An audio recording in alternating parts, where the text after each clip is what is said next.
नमस्ते बच्चों, कैसे हो आप सभी। आशा करता हूँ आप सब ठीक होंगे और इस कोरोना महामारी के समय में आप सुरक्षित अपने अपने घरों पर ही रहें, कहीं भी बाहर मत जाइए और बार बार अपना हाथ धोते रहें, साबुन हो या हैंड वॉश से, और मुख पर मास्क लगाए रहें। तो चलिए छात्रों, आज हम 10वीं कक्षा के एक दुनिया में पहला मकान डॉक्टर विजय गुप्ता द्वारा रचित यह एक लेख है। दुनिया में पहला मकान ये कैसी विधा है, लेख। इस लेख के बारे में आज हम अध्ययन करने वाले हैं। तो चलिए छात्रों, उससे पहले मैं 2-3 बातें आपके सामने कहकर इस पाठ की ओर आपको ले चलूँगा। प्राचीन काल में लोग कहाँ रहते थे? जंगलों में रहते थे और उनका कोई मकान नहीं था, उनका कोई गृह नहीं था, घर नहीं था। वे घर बनाना ही नहीं चाहते थे क्योंकि उन्हें मकान ही नहीं मालूम था, घर ही नहीं मालूम था, इसलिए वे जंगलों में रहते थे। आप सभी ने अपने बाप दादाओं से, नाना नानी से सुना होगा, बहुशः उन लोगों ने आपको बताया होगा। इसलिए प्राचीन काल में लोग जंगलों में वास करते थे। तो हमारे पाठ का शीर्षक भी वही है, दुनिया में पहला मकान। तो यहाँ से इंसान मकान बनाने की एक प्रवृत्ति, एक कला, एक आदत यहाँ से आदमी, व्यक्ति, मनुष्य ने डाल ली होगी, शायद ही इस प्रकार। तो चलिए, यह थी इस पाठ से संबंधित कुछ अन्य जानकारी, और इस पाठ के लेखक विजय गुप्ता जी के बारे में हम कुछ संक्षिप्त में जानकारी प्राप्त करेंगे। मैंने यहाँ श्यामपट्ट पर उनकी कुछ संक्षिप्त में जानकारी वहाँ श्यामपट्ट पर लिखी हुई है, तो आप सब इधर अपना ध्यान दें। देखिए, उनका जन्म 21 दिसंबर 1946 को हुआ। कब हुआ? 21 दिसंबर 1946 को हुआ। देखिए, आपने लाइब्रेरी साइंस में स्नातकोत्तर तथा पीएचडी की उपाधि प्राप्त की है। विजय गुप्त जी ने लाइब्रेरी साइंस में उन्होंने स्नातकोत्तर और पीएचडी की उपाधि प्राप्त की है। कुरुक्षेत्र विश्वविद्यालय में हिंदी प्राध्यापक के रूप में काम करने के बाद गांधी नेशनल म्यूजियम तथा दिल्ली विश्वविद्यालय में लाइब्रेरियन का काम किया है। देखिए बच्चों, यहाँ पर जो उन्होंने लाइब्रेरी साइंस में स्नातकोत्तर करने के बावजूद और उस विषय में पीएचडी करने के बावजूद उन्होंने कुरुक्षेत्र विश्वविद्यालय में हिंदी प्राध्यापक बने और वहाँ से गांधी नेशनल म्यूजियम तथा हिंदी दिल्ली विश्वविद्यालय में लाइब्रेरियन के रूप में भी उन्होंने काम किया है। सेवा से निवृत्त होने के बाद आप लेखन कार्य में व्यस्त रहे। ज्यों ही उन्होंने कहाँ पर? नेशनल कॉलेज, वहाँ पर नेशनल म्यूजियम तथा दिल्ली विश्वविद्यालय से लाइब्रेरियन के पद से जब वयोनिवृत्ति होने के बाद उन्होंने लेखन कार्य में अपने को लंबे समय तक व्यस्त रहने लगे। आपकी प्रकाशित पुस्तकें हैं, मैंने यहाँ श्यामपट्ट पर कुछ पुस्तकें लिखी हुई हैं, उनकी द्वारा रचित कुछ प्रमुख पुस्तकें हैं। यहाँ पर देखिए, हमारे बहादुर बच्चे, यह एक सूचना और प्रसारण मंत्रालय से उन्होंने रचित की है, वहाँ से उन्होंने प्रसारण किया है, हमारे बहादुर बच्चे। और दोस्ती किताबों से बच्चों आप तो अपने दोस्त करते ही होंगे और साथ ही साथ अपने पुस्तकों से भी आप दोस्ती कीजिए, स्नेह बढ़ाइए। इसलिए यहाँ विजय गुप्त जी ने दोस्ती किताबों से नामक शीर्षक एक पुस्तिका का भी उन्होंने निर्माण किया है। यह सब उनके बाल संग्रह हैं, कहानी संग्रह। और दुनिया में पहला मकान, टेलीफोन की मरम्मत, फीस की जिम्मेदारी, बुद्धिमान, न्यायाधीश आदि अनेक किताबों का उन्होंने रचना किया है, किताबों को उन्होंने लिखा है।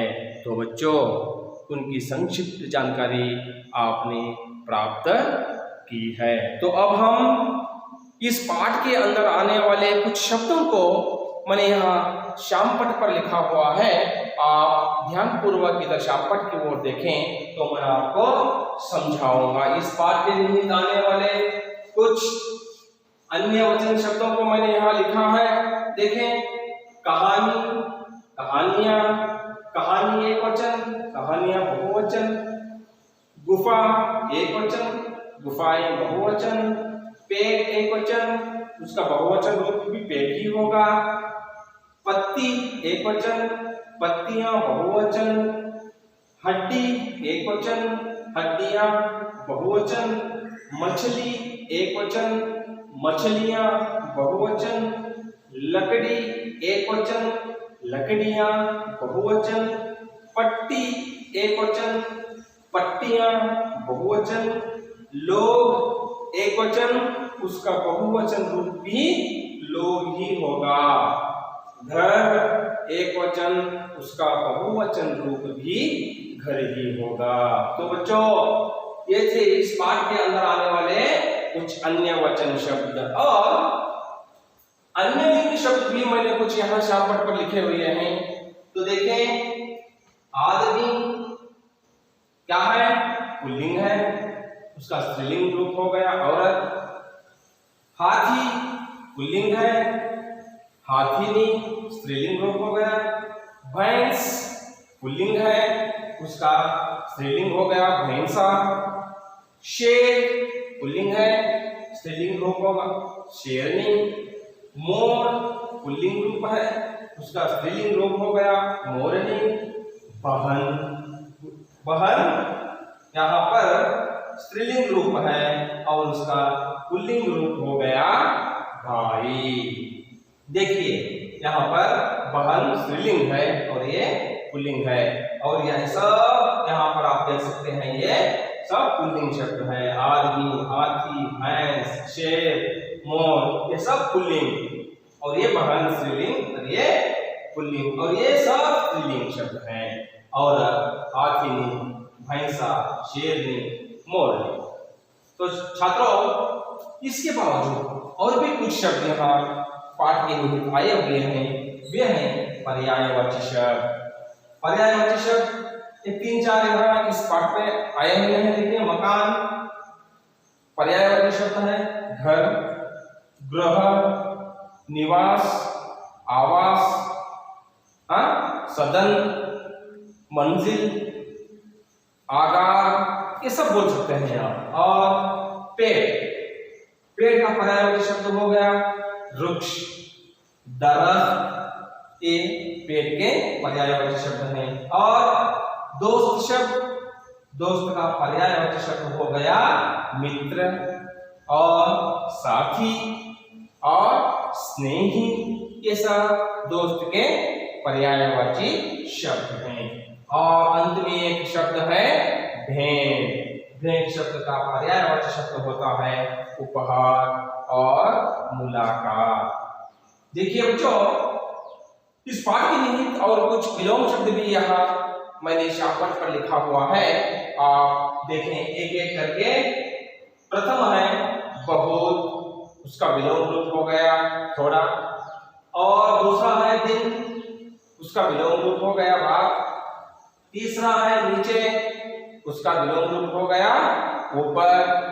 चौथा है मुश्किल, उसका विलोम रूप हो गया आसान। पांचवा है आगे, उसका विलोम रूप हो गया पीछे। और छठा है मजबूत, उसका विलोम रूप हो गया कमजोर। और सातवां है लंबी, उसका विलोम रूप हो गया छोटी। आठवां है पास, उसका विलोम दूर। नौवां है दोस्त, उसका विलोम दुश्मन। और 10वां है काटना, उसका विलोम रूप हो गया जोड़ना। तो बच्चों देखिए यहाँ पर आपको इस पाठ के अंदर आने वाले पर्यायवाची शब्द, अन्य वचन शब्द, अन्य लिंग शब्द और विलोम रूप, विलोम शब्द, इन सब शब्दों को आपने पहचान लिया और समझ लिया और आपको इस पाठ को समझने में अब आसानी हो जाएगी। तो छात्रों अब हम पाठ की ओर बढ़ेंगे। तो उससे पहले डॉक्टर विजय गुप्ता जी ने किस आशय के साथ यह पाठ आपको अध्ययन के लिए रखा है, तो उस आशय के बारे में हम कुछ आप ही के पुस्तिका में दिए हुए 2, 3, 4 पंक्तियों को देखें। आपके पुस्तिका में पुस्तक संख्या 86 में देखें। आशय गुप्त जी का, मानव को सतत प्रयत्नशील होना चाहिए। सही है, मानव हो या विद्यार्थी हो या आप, बिल्कुल सही कहा तुमने। सतत प्रयत्नशील होना चाहिए, तभी तो आपको कामयाबी हासिल होती है। दूसरों की सहायता से वह नवीन वस्तुओं को बनाना भी सीख सकता है। बिल्कुल सही है, दूसरों की वजह से अथवा दूसरों की सीख से वे इंसान क्या बन सकता है, और भी कई बहुत सारे चीजें या वस्तुएं बनाने की शिक्षा पा सकता है। यहाँ पर न केवल लोगों से अपितु प्राणियों से भी हमें सीख मिलती है। बिल्कुल सही कहा गुप्ता जी ने सही कहा है। केवल हम मनुष्यों से ही सहायता या शिक्षा प्राप्त नहीं कर सकते, बल्कि प्राणियों से भी हम शिक्षा प्राप्त करने की सीख मिलती है। परंतु आज मनुष्य प्राणियों की ओर ध्यान नहीं देता। देखिए, आपको मुझे एक बात यहाँ पर याद आ गई। जब एक छोटी मुर्गी अपने बच्चों को लेकर चलती है, तो वो मुर्गी को अगर एक छोटा सा दाना मिल जाए तो वो कुटर कू करके अपने बच्चों को चिल्लाकर बुलाती है और सबको खिलाती है। देखिए, यहाँ पर हमें क्या सीख मिलती है? हमें जो मिला उसमें हम सबको बांट कर खाना चाहिए। यह सीख हमें प्राणियों से भी मिलती है बच्चों। तो चलिए, इस आशय के साथ इस पाठ को हम प्रारंभ करेंगे। सभी छात्र ध्यानपूर्वक अपने अपनी पुस्तकें देखें। मैं आपको संपूर्ण आसानी से इसका विवरणात्मक विवरण देता जाऊंगा।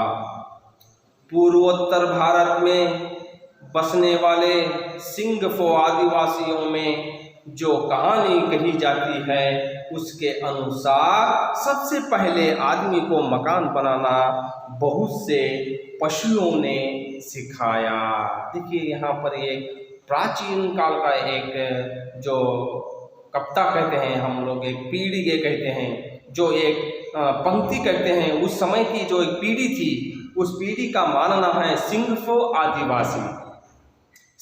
आदिवासी जो प्राचीन काल के थे, उन्होंने जो एक बात कहती है कि हमने मकान बनाना केवल मनुष्यों से ही नहीं सीखा, अपितु अनेक पक्षियों से भी सीखा है।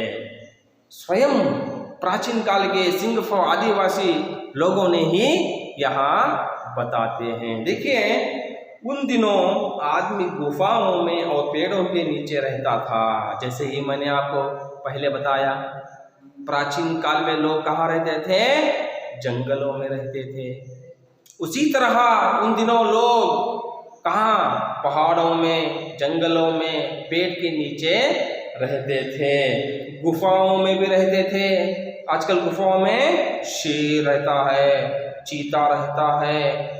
वैसे भयानक जगहों पर प्राचीन काल में लोग बसा करते थे, क्योंकि उन्हें नहीं मालूम था कि मकान कौन सा है, मकान कैसे बनाया जाता है। तो देखिए छात्रों, उस समय किंद्रू लालिम और किंचा लालीदाम नामक दो दोस्तों ने तय किया कि वे मकान बनाएंगे। देखिए उस समय सिंगफो आदिवासी लोगों में से दो व्यक्तियों ने, जो उनका नाम है किंद्रू लालिम और किंचा लालीदाम, ये दोनों नाम आप याद रख लीजिएगा, किंदू लालिम और किंचा लालीदाम। इन दो दोस्तों ने तय किया कि हम मकान बनाएंगे। मकान बनाने का निर्णय उन्होंने ले लिया। मुश्किल यह थी कि वे नहीं जानते थे कि मकान कैसे बनाए जाते हैं, इसलिए वे पशुओं से पूछताछ करने के लिए जंगल की ओर चल पड़े। मकान बनाने का तो निर्णय ले लिया, परंतु उन्हें मकान बनाना नहीं आता था।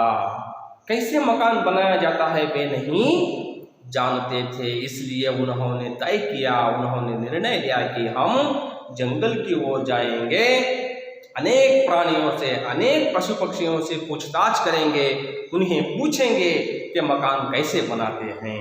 यह निर्णय उन दो दोस्तों ने ले लिया, किंद्रू लालिम किंचा लालीदाम। और उनकी मुलाकात सबसे पहले हाथी से हुई।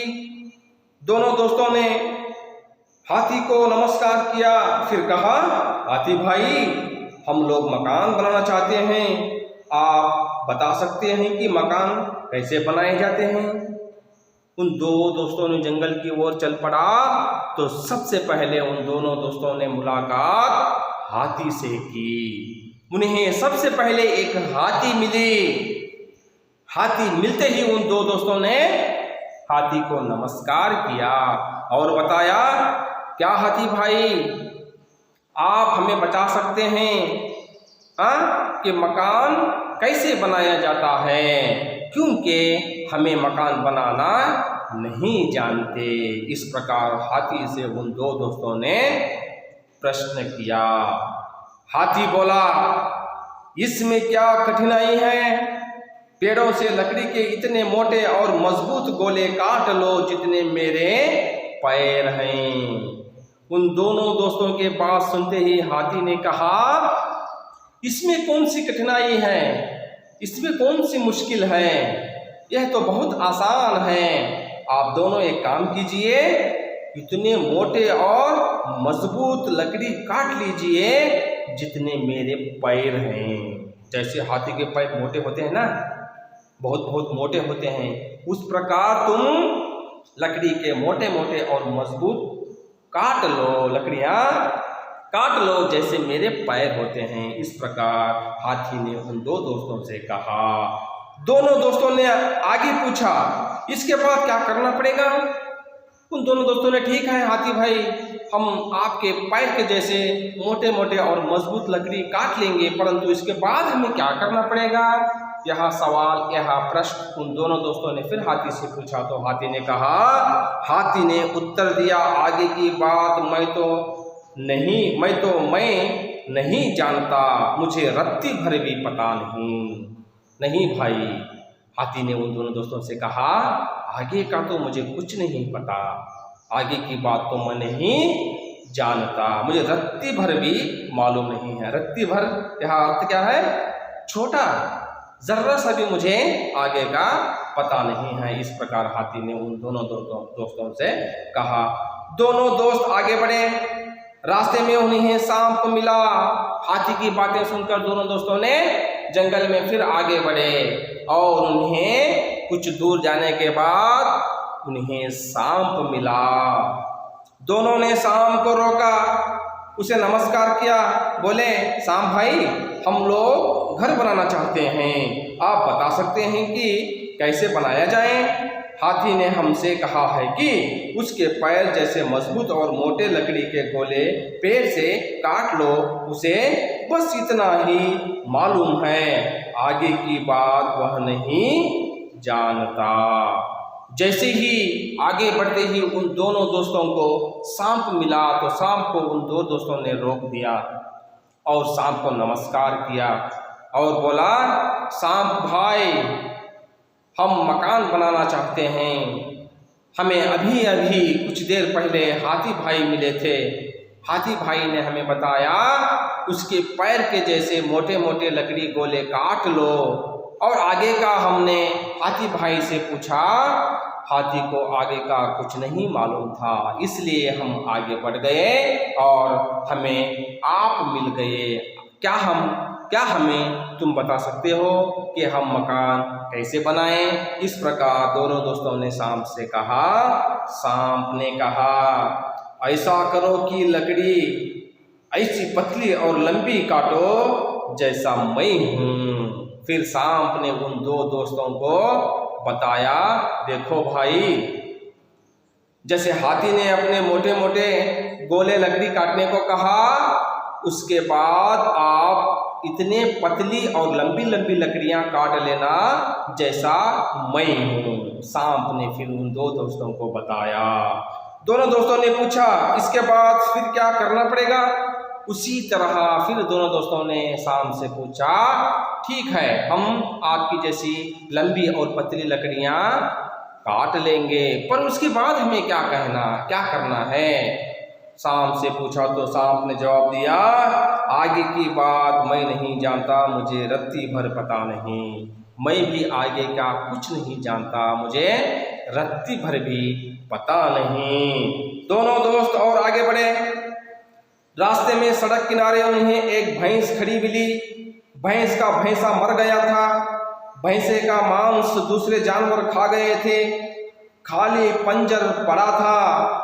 भैंस उसी के पास खड़ी दुख मना रही थी। दोनों दोस्त भैंस के सामने पहुंचे, उसे नमस्कार किया और बोले, भैंस बहन, हम लोग मकान बनाना चाहते हैं, आप बता सकती हैं कि मकान बनाया जाए? हाथी ने बताया कि इतने मोटे और मजबूत गोले पेड़ों से काट लो जितने उसके पैर हैं। सांप ने कहा कि ऐसी लंबी और पतली लकड़ियां काट लो जैसा वह खुद है। इसके आगे की बात ना हाथी बता पाया ना सांप। बेचारे दोनों को रत्ती भर पता नहीं। देखिए, हाथी से और सांप से मुलाकात करके उनसे जानकारी प्राप्त करके दोनों दोस्तों ने जंगल में आगे बढ़ा तो उन्हें एक भैंस खड़ी हुई नजर आई, दिखाई दी, और उस भैंस के पास ही उसका भैंसा मरा हुआ केवल पंजर ही था। किसी दूसरे जानवर ने उसके भैंसा का पंजर, इसका मांस खाकर केवल हड्डियां मात्र छोड़कर चला गया था। उसी के कारण वह भैंस अपने भैंसा के पंजर के पास खड़ी होकर दुखी हो रही थी, रो रही थी। तभी इन दो दोस्तों ने वहां मुलाकात की तो भैंस बहन से नमस्कार किया और बोला, क्या हमें तुम बता सकती हो बहन, हम मकान बनाना चाहते हैं। हाथी ने हमें बताया कि अपने मोटे और मजबूत गोले लकड़ी के काट लो जैसे मेरे पैर हैं। और फिर हमें सांप ने बताया, ऐसी पतली और लंबी लकड़ी काट लो जैसा खुद मैं हूँ। और आगे का उन दोनों को कुछ नहीं मालूम, रत्ती भर भी नहीं मालूम। इसलिए हम आगे बढ़े तो हमें आप मुलाकात हो गई बहन। क्या तुम मुझे बता सकते हो हम मकान बनाना कैसे हम क्या करना है? इस प्रकार कहने से भैंस ने दोनों दोस्तों को अपने भैंसा का पंजर दिखाया। बोली, जैसे इस पंजर में 4 पैरों पर हड्डियां पड़ी हैं, उसी तरह 4 मोटे गोले जमीन में गाड़ कर उन पर पतली और लंबी लकड़ियों से छप्पर का पंजर बना लो। तब भैंस ने जवाब दिया उन दोनों दोस्तों को, बिल्कुल मैं बताती हूँ। देखिए, मैं जो अभी खड़ी हूँ, मेरे पास जो यहाँ भैंसा का पंजर पड़ा है, उसी तरह तुम जैसे हाथी ने बताया मोटे मोटे गोले लकड़ियों को चारों तरफ गाड़ दो, ज़मीन में धरती पर गाड़ दो, और उस पर जैसे सांप ने बताया पतली और लंबी लकड़ियां काटने के लिए, उन पतली और लंबी लकड़ियों को उन चारों गोले मोटे खंभों पर बिछा दो। इस प्रकार भैंस ने कहा, जैसे मेरे भैंसा का पंजर है उस प्रकार तुम लकड़ियों को उस मोटे गोले लकड़ियों पर बिछा दो। दोनों ने पूछा इसके बाद क्या करना होगा। फिर भैंस से उन दो दोस्तों ने आगे के काम के लिए, घर बनाने के लिए, मकान बनाने के लिए पूछा। भैंस ने उत्तर दिया, आगे की बात मैं नहीं जानती, मुझे रत्ती भर पता नहीं। उसी तरह जैसे हाथी ने कहा, उसी तरह जैसे सांप ने कहा, यहाँ पर भैंस भी वही कहा कि आगे का मुझे रत्ती भर पता नहीं। तब दोनों दोस्त आगे बढ़े। रास्ते में एक तालाब मिला। तालाब में एक बहुत बड़ी मछली तैर रही थी। दोनों दोस्त वहीं ठहर गए। फिर दोनों ने मछली के पास जाकर नमस्कार किया और बोले, हम लोग मकान बनाना चाहते हैं। हाथी कहता है कि उनके पैरों जैसे मोटे और मजबूत लकड़ी के गोले पेड़ों से काट लो। सांप ने बताया कि जैसा वहाँ है वैसी पतली और लंबी लकड़ियां काट लो। भैंस ने यहाँ दिखला दिया कि इन दोनों किस्म की लकड़ियों को जैसे जमाया जाए, उसके आगे की बात उन लोगों में से किसी को पता नहीं, कोई रत्ती भर भी नहीं जानता। जैसे ही हाथी, सांप और भैंस से जानकारी पाकर, इन तीनों से जानकारी पाकर दोनों दोस्त जंगल की ओर आगे बढ़े तो एक बहुत बड़ा तालाब उन्हें दिखाई दिया। उस बहुत बड़े तालाब में एक बड़ी मछली तैर रही थी। उस मछली को देखकर दोनों किंद्रू लालिम और किंचा लालीदाम दोनों दोस्त उस मछली के पास गए और मछली को नमस्कार किया और बोले, मुझे हाथी ने इस प्रकार बताया, मुझे सांप ने इस प्रकार बताया और मुझे भैंस ने इस प्रकार बताया। वे दोनों आगे का कुछ नहीं, वो तीनों आगे का कुछ नहीं जानते। क्या मछली तुम मुझे बता सकती हो कि हम मकान कैसे बनाएं? इस प्रकार कहने पर मछली ने कहा, आप लोग जरा मेरी पीठ की पट्टियां ध्यान से देख लो, फिर पेड़ों से बहुत सी पत्तियां तोड़ लो। इन पत्तियों को छप्पर पर उसी तरह जमा दो जैसी मेरी पीठ पर पट्टियां हैं। तब मछली ने बताया, जो तुम्हें हाथी ने बताया मोटे और गोले लकड़ियां काटने को, जो तुम्हें सांप ने बताया लंबी और पतली लकड़ी काटने को, जो तुम्हें भैंस ने बताया उन दोनों लकड़ियों को किस तरह बिछाया जाए जमीन पर, धरती पर, उसी तरह बिछाने के बाद तुम मेरी पीठ की पट्टियां देख लो। मेरी पीठ की पट्टियों पर जिस तरह बिछाया गया है उसी तरह तुम पेड़ों से बड़े बड़े पत्ते निकालकर काट कर उन पत्तों को जैसा तुमने बनाया है उन पर जमा दो, जैसे मेरे पीठ पर पट्टियां हैं। इस प्रकार मछली ने किंद्रू लालिम और किंचा लालीदाम दोनों दोस्तों को बताया। मछली की बात सुनकर दोस्तों की समझ में आ गया कि अब वे मकान बना सकते हैं। तब अंतिम में मछली की बात सुनकर दोनों दोस्तों को पता चल गया, अब हम आराम से मकान बना सकते हैं। और मकान बनाने का पूरा तरीका उन्हें मालूम हो गया, मकान बनाने का पूरा उपाय उन्हें मिल गया, पूरी जानकारी उन्हें मिल गई। तो अब वो आराम से मकान बना सकते हैं। अब और कुछ जानने की ज़रूरत नहीं थी और अधिक जानकारी की ज़रूरत उन दोनों दोस्तों को नहीं थी कि वे अब समझ गए थे कि अब हम आराम से मकान बना सकते हैं। दोनों दोस्त जंगल से लौट कर आए और एक जगह मकान बना लिया। तभी उन दोनों दोस्तों ने जंगल से लौटकर गांव में आ गए और किसी जगह पर पहुंच गए और उस जगह पर उन दोनों दोस्तों ने एक मकान बना लिया। यह दुनिया में आदमी के हाथों बना पहला मकान था।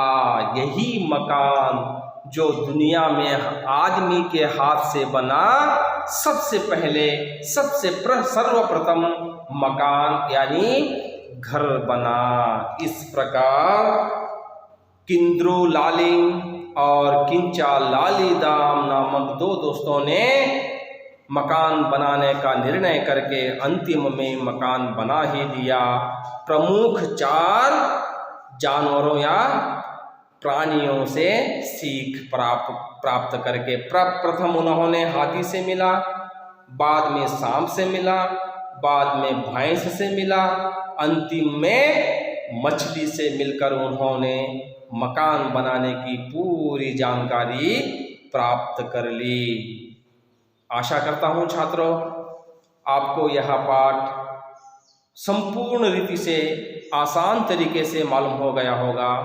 आप इस पाठ को 5 मिनट के लिए मौन वाचन कीजिए, तब भी आपको कुछ मालूम नहीं हुआ या कोई दिक्कत हो तो मुझे आप पूछ सकते हैं।